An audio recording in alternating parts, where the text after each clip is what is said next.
two radio stations were closed down, pro-opposition radio stations. I mean, armed policemen were sent there and shut down the radio stations, ostensibly because they had not renewed their licenses.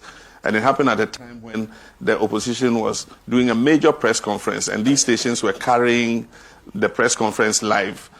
And so at that moment, the radio stations were attacked and closed down. And when the authorities who closed it down were asked, they said, oh, it had nothing to do with the press conference. It was just a coincidence that they were shut down at the time the press conference was taking place.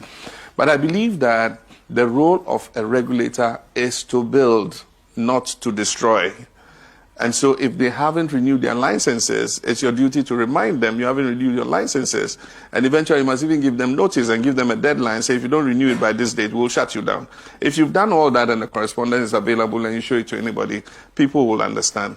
But then the point is there are more than 300 radio stations in Ghana. Why those two?